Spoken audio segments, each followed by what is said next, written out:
밤 주님 전에 나오신 여러분, 말씀을 통해 하나님 반드시 만나시고 돌아가시길 바랍니다. 또 붙들고 주님 은혜 붙들고 기도하고 부르짖을 때에 이 밤에 하늘문이 활짝 열리고 여러분들의 개인의 기도와 또 우리 교회를 위한 기도, 또 나라와 민족을 위한 기도가 하나님께 상달되어지는 이 밤 되기를 간절히 소망합니다.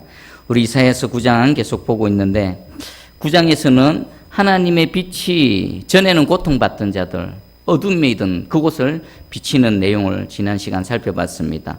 이 이방 민족들, 전에는 어둠이었고 전에는 고통이었던 그곳에 하나님의 참빛, 큰 빛이 이르게 된 계기가 무엇입니까? 아이러니하지만 하나님의 백성들의 불신앙입니다. 하나님의 백성들의 그 불순종과 불신앙, 하나님을 믿지 않는 그것이 오히려 이방 민족들에게는 하나님의 빛이 이르는 그런 계기가 되어졌다는 겁니다. 하지만 이 하나님의 일하심은요, 그 이방인의 빛이 비침을 통해서 원래 하나님의 백성들의 마음에 시기가 나게 해서 하나님을 다시 찾게끔 하고자 하는 하나님의 큰 그림이 담겨져 있습니다. 그럼에도 불구하고 하나님의 은혜가 이방인에게, 이방 나라, 이방 족속들에게 비춰졌고 그 은혜 가운데 지금 이 자리에 저와 여러분이 서 있는 것입니다. 자, 그러면 이 은혜가 누구를 통해서 임했는가? 우리 8장에 보면은 9장 지난 시간 살펴보지 못했는데 우리 6절을 한번 읽어볼까요? 6절 시작. 이는 한 아기가 우리에게 낳고 한 아들을 우리에게 주신 바 되었는데 그의 어깨에는 정사를 메었고 그의 이름은 기묘자라 모사라 전능하신 하나님이라 영존하시는 아버지라 평강의 왕이라 할 것임이라. 아멘. 이 은혜가 이방의 빛이 비칠 때 누구를 통해서 임했다고요? 한 아기, 한 아들을 통해서랍니다. 그럼 이 한 아기, 한 아들은 누굽니까? 예수 그리스도십니다. 이사야 7장 14절에 예언되어져 있는 바로 그 임마누엘의 하나님이 지금 우리 6절에서 다시 소개되어지고 있고, 이것은 예수 그리스도를 통해 이미 성취되어졌습니다. 그 은혜를 저와 여러분이 지금 누리고 있는 것입니다. 그런데 이 은혜는 원래 누구의 것입니까? 원래는 이스라엘 백성들 겁니다. 이스라엘 백성들의 것, 하나님의 백성들의 것입니다. 그런데 왜 이 은혜가 이방인에게 먼저 임했습니까? 지금 혈통적인 아브라함 후손들 유대민족들은 예수 그리스도를 메시아로 인정하지 않습니다. 오히려 메시아를 십자가에 못 박아 죽여버렸습니다. 지금도 여전히 예수는 그리스도가 아니라 저주받아 그 십자가에 죽임당한 어떤 한 죄인이라고 여기고 있습니다. 그럼 이 은혜가 왜 그들에게 안 가고 우리에게 임했습니까?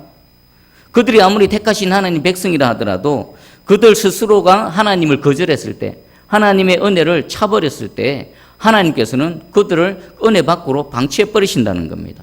오히려 흑암에 있고 어둠 가운데 있는 그곳에 하나님의 은혜의 빛이 흘러간다라는 것입니다. 여러분들, 하나님은 진정 은혜의 하나님이십니다. 하나님은 진정 사랑의 하나님이시고 자비와 긍휼의 하나님이십니다. 그런데 모두 다에게는 해당되지 않습니다. 우리 출애굽기 33장 19절 보면요, 나는 은혜 베풀 자에게 은혜를 베풀고 긍휼히 여길 자에게 긍휼을 베푸느니라 라고 하나님 말씀하십니다. 하나님은 맞습니다. 긍휼도 베푸시고요, 자비도 베푸시고요, 은혜도 베푸시는데 누구에게 베푸신다고요? 하나님의 절대 주권에 따라 하나님이 은혜 베풀고 싶은 자, 하나님이 긍휼을 베풀고자 하는 자에게 베푸신다는 겁니다. 그럼 이 말씀만 봐도요, 모두 다의 것은 아니라는 겁니다. 그리고 데살로니가후서 3장 2절에도요, 또한 우리를 부당하고 악한 사람에게 건지시옵소서 하라. 믿음은 모든 사람의 것이 아니니라. 믿음은 모든 사람의 것이 아니라는 말은요, 믿음을 통해 구원을 얻게 되어집니다. 구원 얻는 믿음은 누구나의 것이 아니라 누구만의 것입니까? 하나님의 은혜를 사모하고 하나님을 알고 하나님 말씀이 선포되어질 때에, 복음 되시는 예수 그리스도가 선포되어질 때에 그 복음 앞에 자신을 죽이고 무릎을 꿇고 그 예수 그리스도를 믿음으로, 마음으로, 또 하나님의 말씀을 마음으로 받는 자, 하나님이신 줄 알고 그 여호와 하나님의 이름 앞에 겸손하게 무릎 꿇는 자, 그에게 하나님께서는 은혜도 베푸시고 긍휼도 베푸시고 구원 없는 믿음도 주신다라는 것입니다. 여러분들 평생에 이 말씀을 잘 새기시면서 여러분 한순간도 하나님 은혜 밖에 서 계시지 않기를 축복합니다. 그리고 이 밤에 나온 여러분들, 나와 계신 여러분들에게 하나님이 이 더 큰 은혜, 더 큰 긍휼, 더 큰 믿음을 베풀어 주시기를 주님의 이름으로 축복합니다. 자, 그러면 하나님의 이 택하심의 은혜를 입었지만 하나님을 거절하는 이 이스라엘 백성들, 하나님께서는 어떻게 하시는가? 어떻게 하실까요? 우리가 오늘 읽었던 8절부터서는요, 하나님의 심판이 선포되어지고 있습니다. 우리 8절을 한번 읽어보겠습니다. 8절 시작. 주께서 야곱에게 말씀을 보내시며 그것을 이스라엘에게 임하게 하셨은즉. 아멘. 9절에는요, 에브라임과 사마리아 주민이 나옵니다. 그럼 야곱, 에브라임과 사마리아는 누구를 얘기합니까? 북이스라엘을 얘기합니다. 북이스라엘. 지금 하나님을 거절하고 남유다보다 먼저 더 악하게 하나님을 배반하고 하나님을 대적하고 있는 북이스라엘에 대해서 하나님은 심판을 선언하십니다. 야곱에게 말씀을 보내신다라고 되어 있는데, 하나님께서 말씀을 보내실 때는요, 말씀 자체도 들려지게 하시지만 말씀 안에는 무엇이 담겨져 있습니까? 내용이 있습니다. 내용. 하나님께서 말씀하시는 내용은 뭡니까? 하나님께서 앞으로 하실 일입니다. 야곱에게 말씀을 보내실 때 어떤 내용일까요? 하나님께서 야곱에게 하실 일들이 그 안에 담겨져 있는 겁니다. 달리 말하면요, 사건, 하나님께서 하시는 일, 하나님께서 이루실 일들, 이런 내용들이 이 말씀 안에 담겨져 있는 것입니다. 그러면 하나님 은혜 가운데 사모하며 무릎 꿇는 자에게는요, 하나님 말씀 보내실 때 어떤 내용을 보내실까요? 은혜와 긍휼과 자비의 내용들, 그런 사건들을 보내십니다. 그런데 하나님을 거절하고 완악하게 대항할 때 하나님은 어떤 말씀을 보내실까요? 오늘 8절 이후부터 쭉 나오는 이런 내용들을 보내십니다. 하나님을 거절하는 자, 하나님의 택하심을 입었지만 하나님을 대항하는 그 야곱, 에브라임과 그 사마리아 족속들에게 하나님께서 어떻게 하시는지 한번 볼까요? 근데 그들의 상태가 어떤지 보겠습니다. 9절 한번 읽어봅니다. 9절 시작. 모든 백성 곧 에브라임과 사마리아 주민이 알 것이오늘 그들이 교만하고 완악한 마음으로 말하기를. 아멘. 그들이 지금 하나님 앞에서 어떻다고요? 교만합니다. 그리고 마음이 완악합니다. 자, 우리는 사람 앞에서 교만할 수 있습니다. 그죠? 상대적이기 때문에 사람 앞에 교만할 수도 있고요. 또 사람 앞에 또 오만할 수도 있습니다. 오만하다. 마음이 완악하다. 이것은요, 오만하다는 뜻인데, 오만하다는 것은요, 남을 업신여기는 태도입니다. 우리가 사람과 사람과의 관계 속에서 뭐 때로는 교만해질 수도 있고 오만해질 수도 있고 업신여길 수도 있습니다. 그런데 하나님 앞에서 감히 하나님 앞에 교만한 마음을 품는다든지 하나님을 업신여기는 이 완악한 마음, 오만한 마음을 품을 수 있을까요? 절대로 그럴 수 없습니다.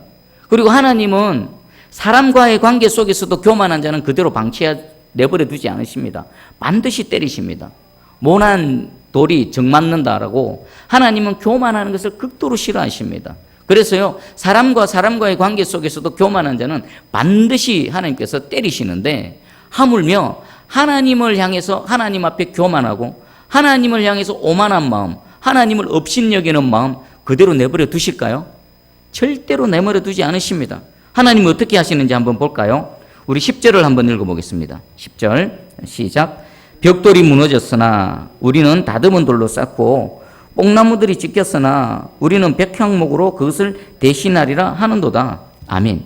이 10절 말씀을 통해서 이 이스라엘, 북이스라엘, 이 사마리아 백성들이 얼마나 하나님 앞에 오만방자한지를 알 수가 있습니다. 하나님이요, 그들의 교만함과 오만한 마음을 다스리시기 위해서 그들의 벽돌을 무너뜨리십니다. 그리고 그들의 뽕나무를 찍어버리십니다. 여기서 벽돌과 뽕나무는 뭘까요? 그들의 삶의 근거입니다. 집을 허무시고요, 기업을 허무시고요, 그들의 삶의 터전을 흔드시는 것입니다. 자, 만약에 지금 뭔가가 내 삶 가운데 무너지고 있다, 뭔가가 찢겨서 넘어지고 있다, 그러면 우리는 어떻게 해야 될까요? 어떤 반응을 보여야 될까요? 이게 뭐지? 이게 무슨 사인이지? 돌아봐야 되는 겁니다. 우리 전도서 말씀 보면요, 형통한 날에는 기뻐하고 공고한 날에는 되돌아보라라고 했습니다. 이런 일이 내 삶 가운데 뭔가 무너지고 있고 계속 허물어지고 있고 뭔가 찢겨서 넘어진다. 이것은 결코 우연이 아니라는 겁니다. 그때는요, 하나님 앞에 내 자신을 점검해보고 나의 삶을 한번 되돌아봐야 된다는 것입니다. 그럼에도 불구하고요, 이들은 뭔가가 계속 무너지고 있고 계속 찍혀가고 있는데 이들은 뭐라고 말하고 있습니까? 벽돌이 무너졌는데 뭐라고요? 우리는 다듬은 돌이 있다. 여러분, 벽돌하고 다듬은 돌하고 어떤 게 더 귀하고 가치가 있습니까? 벽돌은 흙을 막 찧어서 이렇게 틀에서 만든 겁니다. 다듬은 돌은요, 정으로 막 대리석 돌같이 만드는 거 훨씬 귀하고 가치가 있는 것입니다. 하나님 벽돌을 허무시니까 이들이 정작 하는 말은 돌아보기는 그냥 벽돌 그거 허물어져도 돼. 우리에게는 다듬은 돌이 있어. 이것 갖고 다시 지으면 돼. 뽕나무가 찍혀 넘어지니까 뭐라고 말합니까? 괜찮아. 우리에게는 뽕나무보다 훨씬 더 가치 있고 더 귀하고 더 튼튼한 백향목이 있어. 라고 말합니다. 하나님 지금 무엇을 말합니까? 이들의 상태, 하나님 앞에서 얼마나 오만방자한가. 하나님의 징계 가운데서도 하나님을 전혀 인식하지 않습니다. 괜찮아. 내 능력 있어. 자기가 소유하고 있는 그 풍요로운 소유를 의지하고요, 자신이 스스로 할 수 있는 능력을 의지합니다. 하나님에 대한 인식이 전혀 없습니다. 그리고 이들이 소유하고 있는 다듬은 돌, 그들이 자랑하는 백향목, 이건 누가 주신 겁니까? 다 하나님이 주신 것입니다. 하나님께서 은혜로 그들에게 부요함과 풍요로움과 모든 것들을 누리게 하시는데 그들은 정작 하나님을 떠나버립니다. 하나님께서 그들을 징계하시기 위해서 뭔가 무너뜨리고 뭔가 쓰러뜨리시는데, 그런데 이들은 참 하나님을 그냥 안중에도 없습니다. 우리가 이런 게 있지. 더 싸우면 돼. 더 하면 돼. 괜찮아라고 하고 있습니다. 얼마나 완악한지. 자, 이 말씀을 통해 여러분의 삶을 한번 돌아보십시오. 여러분이 혹시 뭔가 무너져 가고 있지는 않습니까? 뭔가 찢겨서 넘어져 가고 있지는 않습니까? 그때 반드시 스탑해야 됩니다. 그리고 자신을 돌아봐야 됩니다. 내 영혼의 상태, 하나님 앞에서 내 마음의 태도, 내 삶의 걸음을 살펴보셔야만 됩니다. 그래야 이후에 8절 그리고 9절 10절 이후에 하나님의 더 큰 심판, 더 큰 재앙이 임하지 않는다는 것입니다. 그런데 이들은 안타깝지만 하나님 인식하지 못했습니다. 그냥 계속 완악하고 더 오만방자한 길로 가버렸습니다. 자, 그러자 하나님께서는 어떻게 하셨는가? 우리 11절 12절을 한번 읽어봅니다. 시작. 그러므로 여호와께서 러신의 대적들을 일으켜 그를 치게 하시며 그의 원수들을 격동시키시리니 앞에는 아람 사람이요 뒤에는 블레셋 사람이라. 그들이 모두 입을 벌려 이스라엘을 삼키리라. 아멘. 만약에 이들이 10절의 상태에서 그들이 돌이키고 하나님께로 돌아왔다면요, 11절 12절의 사건은 발생하지 않았을 것입니다. 근데 그들은 돌이키지 않았습니다. 그러므로 하나님께서 11절과 12절에 그 일들을 일으켜 가십니다. 내용이 뭡니까? 하나님이 심판하시는 첫 번째 단계입니다. 대적들을 일으키십니다. 그리고 원수들을 격동시킨다는데, 격동시킨다는 것은 원수들을 자극하고 막 부추기는 겁니다.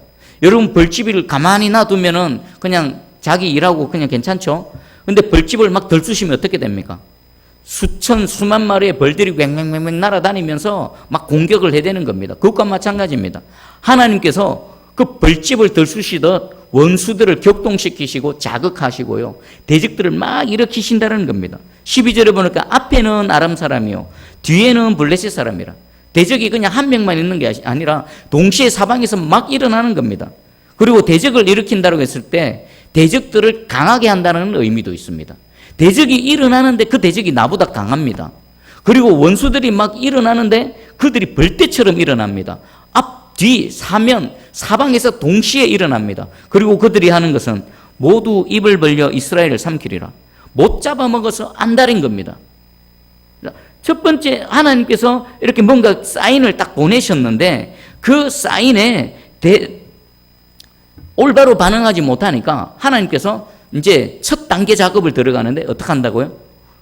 대적들을 나보다 강하게 하시고 원수들이 일어나서 벌집 쑤시듯이 나를 향해서 공격을 해대고 나는 사면초가가 되어지고, 그리고요, 그 모두가 나를 못 잡아먹어서 안달이라는 것입니다. 한번 봐보십시오. 지금 이 말씀을 준비하면서 늘 느끼는 거지만 어쩌면 오늘 우리가 살아가는 이 나라와 민족, 이 시대하고 똑같은가 모르겠습니다. 원수들은 막 일어납니다. 대적들은 벌집 쑤시듯이 이 대한민국 온통 적이 되어졌습니다. 다 강합니다. 아무것도 할 수 없습니다. 그저 동네북처럼 이리 치고 저리 치입니다. 나라와 민족만 그렇습니까? 한국 교회는 또 어떻습니까? 물론 하나님의 말씀에 능력이 있어서 어떤 시대든 어떤 상황이든 하나님의 말씀이 적용되어지지 않는 시대는 없었을 것입니다. 그럼에도 불구하고요, 지금 이 11절, 12절의 이 말씀의 상황이 어쩌면 지금 우리가 살아가는 이 나라와 민족의 상황과 너무나 똑같은 줄 모르겠습니다. 그런데 더 안타까운 일이 있습니다. 우리 12절을 한번 읽어보겠습니다. 우리 13절을 한번 읽어보겠습니다. 시작. 그리하여도 그 백성이 자기들을 치시는 이에게로 돌아오지 아니하며 만군의 여호와를 찾지 아니하는도다. 아멘. 하나님께서 이렇게 첫 번째 단계로 대적을 일으키시고 원수들을 막 격동시켜서 가지고 그렇게 공격을 해대는데, 그럼에도 불구하고 하나님 진노의 손길을 돌이키시지 않으신다는 겁니다. 왜 돌이키시지 않습니까? 누구한테 책임 있는 겁니까? 하나님이 열받아서, 하나님의 화가 안 풀려서, 하나님 분노가 사그러지지 않아서 분이 덜 풀려서 계속 때리시는 겁니까? 그게 아닙니다. 지금 심판 가운데, 재앙 가운데 있는 이스라엘 백성들의 그들의 상태, 그들의 태도가 잘못되었기 때문입니다. 우리 13절에 보니까 그리하여도 그 백성이 자기들을 치신 이에게, 여호와 하나님에게로 돌아오지 아니하고 만군의 여호와를 찾지도 않는다. 누구 때문입니까? 돌아오지 않는 이스라엘 백성들, 재앙 가운데서도 돌이키고 회개치 않는 그들로 인해서 하나님은 진노의 손길을 거두지 않으신다는 것입니다. 그럼 하나님은 언제까지 거두지 않으실까요? 언제까지 계속 때리실까요? 그들이 돌아올 때까지. 강도는 어떻게 될까요? 강도는 점점 더 세질 겁니다. 더 강력해질 것입니다. 누가 이기겠습니까? 인간이 되게 완악합니다. 인간이 얼마나 그 고집이 센지 모릅니다. 얼마나 이 마음이 부패하고 타락한 인간이 얼마나 질긴지 모릅니다. 그럴지라도 하나님 이길 수 있을까요? 하나님 절대 못 이깁니다. 제일 중요한 건 뭡니까? 현 상황에서 가장 현명한 선택은 뭐겠습니까? 여호와께로 돌아가는 겁니다. 자신의 죄를 깨달아 앓고 무릎을 꿇고 하나님 잘못했습니다, 우리가 주께로 돌아간다라는 것입니다. 그리고 만군의 여호와를 찾지 않는다. 찾는다라는 것은요, 문의한다, 하나님을 의지한다. 이런 문제 속에서 그들은 지금 하나님을 찾지 않는다는 것은 그 상황을 한번 곰곰이 묵상해 보십시오. 이렇게 어려운데, 이렇게 고통스러운데 하나님을 찾지를 않는다? 정말 대단하지 않습니까? 이런 사면초가 대적들에서 이렇게 갈기갈기 찢기고 있는데 이들은 하나님의 백성들입니다. 하나님을 안다라고 하는 자들입니다. 근데 마음으로 하나님을 찾지 않습니다. 하나님의 도움을 구하지 않습니다. 하나님을 의지하지 않습니다. 여전히 자신의 힘으로, 자신의 능력으로 괜찮아, 우리가 해나갈 수 있어 라고 하고 있습니다. 하나님께서 어떻게 이들에게 은혜를 베풀 수 있겠습니까?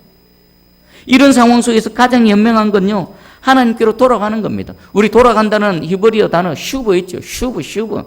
돌아가면 하나님께로 돌아가는 겁니다. 그 고통을 붙들고 눈물 흘리며 하늘에 계신 하나님, 사방을 다 에워싸고 그런 대적들과 원수에 둘러싸여있는 그때 위로부터 우리를 건져주실 수 있는 여호와 하나님을 찾고 부르짖는 것입니다. 여러분들 어떻습니까? 아직 여전히 혼자 버티고 있지 않습니까? 혼자 해보려고 하고 있지는 않습니까? 빨리 내려놓으십시오. 빨리 무릎 꿇으시고요, 하나님을 찾으시기 바랍니다. 먼저는 여호와께로 돌아가시고요, 그리고 그 여호와 앞에서 무릎을 꿇고 하나님께 문의하시고 하나님께 의지하시고 하나님께 도움을 구하는 이 밤 되기를 주님의 이름으로 축복합니다. 아멘. 자, 여기까지 왔는데 이들은 돌아섰을까요? 돌아서지 않았을까요? 돌아서지 않습니다. 그래도 여호와를 찾지 않는다. 그러자 하나님께서 어떻게 하셨는가? 제2단계 작업입니다. 우리 14절 15절을 한번 읽어봅니다. 시작. 그러므로 여호와께서 하루 사이에 이스라엘 중에서 머리와 꼬리와 종려나무 가지와 갈대를 끊으시리니 그 머리는 곧 장로와 존귀한 자요, 그 꼬리는 곧 거짓말을 가르치는 선지자라. 아멘. 그래도 안 돌아오니까 하나님께서 이번에는 뭐 하신다고요? 하루 사이라는 뭡니까? 갑자기, 졸지에 그냥 순식간에 순간적으로 이 일이 발생하는데 어떤 일이 일어나는가?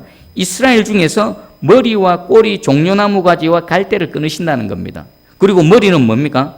곧 장로와 종기한 자인데 이들은 사회의 그 국가의 지도자들입니다. 장로란 각 12지파의 어르신들이지요. 그리고 경험이 많은 지도자들이고 리더들입니다. 각 지파의 족장들입니다. 그들을 없애버린다는, 끊어버린다는 것은 완전히 잘라내버린다는 것입니다. 그리고 종교한 자들은 뭐 제사장들, 종교 지도자들, 또 왕과의 귀족들, 이런 또 왕족들, 이런 사람들을 아예 다 잘라내버리실 것이라는 것입니다. 그리고 꼬리는요, 거짓말을 가르치는 선지자랍니다. 하나님께서 시대마다 선지자를 보내십니다. 선지자의 역할이 뭡니까? 하나님의 말씀을 받아서 하나님 대신 하나님의 뜻을 전하는 자들입니다. 왜 이 꼬리, 선지자인 꼬리를 잘라버릴까요? 선지자 역할을 못하거든요. 거짓말을 가르치는 선지자. 지금은 재앙의 때고 하나님의 심판의 때고 하나님의 백성들이 회개하고 돌이키고 하나님께로 나와야 될 때인데 이 선지자들은 뭘 말합니까? 평안하다, 평안하다. 괜찮다, 괜찮다. 계속 하나님은 그 제1단계, 제2단계 심판을 딱 준비하고 계신데 거짓 선지자들은 괜찮다. 이 고비만 넘기면 괜찮아진다. 회복될 것이다. 그들을 회개를 촉구하는 것이 아니라 그 무뎌진 양심 가운데, 죄악 가운데 계속 머물게 만들어버리는 겁니다. 그래서 하나님께서는요, 머리를 잘라버리시고 이 거짓말하는 선지자들 꼬리를 잘라버리신다는 겁니다. 여러분 한번 생각해 보십시오. 그 사회와 민족, 국가 가운데 지도자가 없다. 리더가 없다. 이끌어가는 사람이 없다. 어떻게 될까요? 오합지졸이지요. 오합지졸. 우왕좌왕, 좌충우돌. 지금 무슨 일이 일어나는지도 모릅니다. 그리고 이 일을 어떻게 해야 될지도 모릅니다. 그저 그냥 암흑 가운데 한 치 앞도 못 내다보는 상황 가운데 이리저리 그냥 끌려다니는 것입니다. 여러분 선지자를 끊어버리시겠다는 말씀이 얼마나 무서운 말씀인지 한번 여러분 생각해 보시기 바랍니다. 우리 에스겔서 3장에 에스겔 선지자를 세우시면서 내가 너를 파수꾼으로 보낸다고 하셨죠. 파수꾼은 누구에게 필요합니까? 악인이든 의인이든 다 필요합니다. 왜요? 파수꾼의 사역을 통해서 악인이 듣고 돌이키고 살 수 있는 기회가 제공되어지는 겁니다. 의인이라고 해서 완전합니까? 의인도 넘어질 때가 있습니다. 의인이 넘어졌을 때 파수꾼의 사역을 통해서 그가 돌이키고 사는 길로 들어선다는 겁니다. 근데 선지자, 파수꾼을 끊어버리겠다는 것은 하나님께서 더 이상 이 사회, 이 나라, 이 백성들에게 살 수 있는 기회를 제공하지 않으시겠다는 겁니다. 그냥 그들의 죄악권에 너희 완전히 죽어버려라 라고 하나님께서 선언하시는 겁니다. 얼마나 무서운 말씀을 하고 계신지 모릅니다. 역시나 우리 나라와 민족을 위해서 이 말씀 붙들고 한번 기도하기 바랍니다. 지금 지도자가 있습니까? 지도자가 없는 것 같습니다. 혼란하고 어수선한데 누가 이것을 막아 쓸 만한 대안이 되는 인물이 없습니다. 다 고만고만하고 도토리 키재기고 우리 민족을 이 어두움 가운데 이런 이 허망한 지금 나라가 망해져 가는데 이 비탈길에서 굴러가고 있는 이 대한민국 이 사회와 국가를 막아설 사람이 안 보입니다. 하나님이 우리는 머리를 치신 것 같습니다.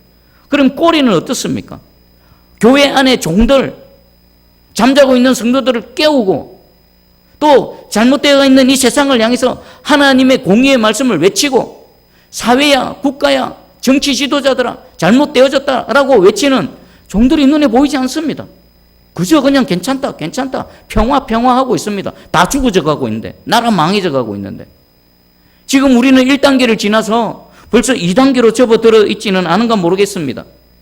교회는 이가봇이 되어져 있는데 그저 그래 괜찮다 하고 있는 지금 머리가 다 잘려나가고 꼬리가 다 잘려나간 이런 상황 아닌지 한번 보시기 바랍니다. 그럼 우리는 어떻게 해야 될까요? 어떻게 해야 될까요? 역시나 답은 하나밖에 없습니다. 여호와께로 돌아가는 겁니다. 하나님을 찾는 겁니다. 그런데요, 미약하게나마 빛이 보입니다. 빛이 보이는데 그게 뭐냐? 16절, 17절입니다. 우리 16절, 17절 한번 읽어봅니다. 시작. 백성을 인도하는 자가 그들을 미혹하니 인도를 받는 자들이 멸망을 당하는도다. 이 백성이 모두 경건하지 아니하며 악을 행하며 모든 입으로 망령되이 말하니 그러므로 주께서 그들의 장정들을 기뻐하지 아니하시며 그들의 고아와 가부를 긍휼히 여기지 아니하시리라. 그럴지라도 여호와의 진노가 돌아서지 아니하며 그의 손이 여전히 펴져 있으리라. 아멘. 여기 백성을 인도하는 자가 있고 인도를 받는 자들이 있습니다. 그리고 17절에 이 백성이 있습니다. 이 잘못된 머리에 인도를 받는 자들, 인도받는 자들, 그리고 그 사회에서 살아가고 있는 백성들. 자, 이들은요, 16절, 17절은 암울한 것 같지만 뭔가 한 줄기 소망이 있습니다. 왜냐? 인도를 받는 자들이 잘못된 길로, 미혹하는 길로 인도하는 인도자들의 인도를 따르면 됩니까? 안 됩니까? 안 된다는 겁니다. 그들이 비록 보면 백성들은 그 지도자의 그 지도와 인도에 따를 그런 순종해야 될 의무가 있습니다. 하지만 그들이 미혹된 길로, 잘못된 길로 인도할 때는요, 당당히 맞서서 일어나서 그들의 인도를 거절해야 될 책임도 있는 것입니다. 지금 그 백성이 인도를 받는 자들이 누굽니까? 여러분이면 여러분, 한 명 한 명인 여러분, 바로 저 같은 지도를 받는, 인도를 받는 우리들이라는 겁니다. 머리들이 잘못하고 있고 머리들이 잘못된 길로 끌고 가면요, 그저 입 다물고 있어서 되는 것도 아니고 타협해도 되는 것도 아니고 그들에게 붙어가지고 그냥 넉놓고 있어서는 안 된다는 것입니다. 마지막 소망입니다. 인도를 받는 자들이 정확하게 시대를 분별하고 하나님의 말씀으로 내가 무엇을 해야 되는지 알아서 그들이 잘못된 길로, 미혹된 길로 인도할 때는요, 그 인도를 거절하고요, 또 저항을 해야 되는 겁니다. 이 백성들, 17절에 이 백성들이요, 경건하지 아니하며 악을 행하며 모든 입으로 망령되이 말하니, 그럼 이 반대로 하면 되는 겁니다. 이 모든 백성이 어떻게 하면 됩니까? 하나님 앞에 더 경건하면 되고요, 악을 행하기보다 하나님의 선을 행하게 되고요, 입으로 망령되이 하는 것이 아니라 여호와 하나님을 찬양하며 여호와 하나님을 높여드릴 때에 이 나라와 이 민족에 비로소 조금이나마 빛이 비치고 소망이 생길 줄 믿습니다. 누구를 통해서요? 여러분, 저 아무도 관심 갖지 않는, 아무도 눈여겨보지 않는 그냥 아무것도 아닌 것 같은 일개인, 하나님 앞에 한 개인인 저와 여러분이 오늘 선포되어진 이 말씀을 통해서 내가 먼저 주께로 돌아가는 겁니다. 여러분이 먼저 주께로 돌아오는 겁니다. 여러분 가정이, 우리 새순교회가 먼저 주께로 돌아가서 하나님을 찾는 겁니다. 세상 사람들은 봐보십시오. 화려하고 대단하고 수많은 사람, 수천 명, 수만 명 모이는데 그게 대단하다고 관심을 갖습니다. 근데 우리 예수님 어떻습니까? 우리 예수님은 아무도 관심 갖지 않고 버려진 것 같고 소외되어진 자들, 그들을 찾아다니면서 그들을 통해 하나님께서 일하셨습니다. 지금 몇 명 모이지 않은 이 금요 기도에 몇 명 안 되는 여러분들 이 자리에 우리 주님 와 계신 줄 확실히 믿습니다. 아무도 우리가 모여서 기도하는 줄 모르는데 우리가 여기서 나라와 민족을 위해서 하나님 백성들 한 영혼 한 영이 주께로 슈브하기를 위해서 한국교회가 주께로 다시 돌아와서 깨어나서 일어나고 그 여호와 하나님을 찾는 그것을 위해 기도할 때에 하나님은 오늘 이 보잘것없고 아무것도 아닌 것 같은 우리 모임 가운데 지금 여기 함께 계셔서 우리의 이 기도를 들으시고 반드시 역사하실 줄 믿습니다. 이 나라가 회복되어진다면 오늘 이 밤에 우리가 기도한 우리의 이 기도로, 우리 하나님께 부르짖는 우리의 이 하나님의 하나님 간구로 이 나라와 민족이 다시 회복되어질 줄 확실히 믿습니다. 할렐루야.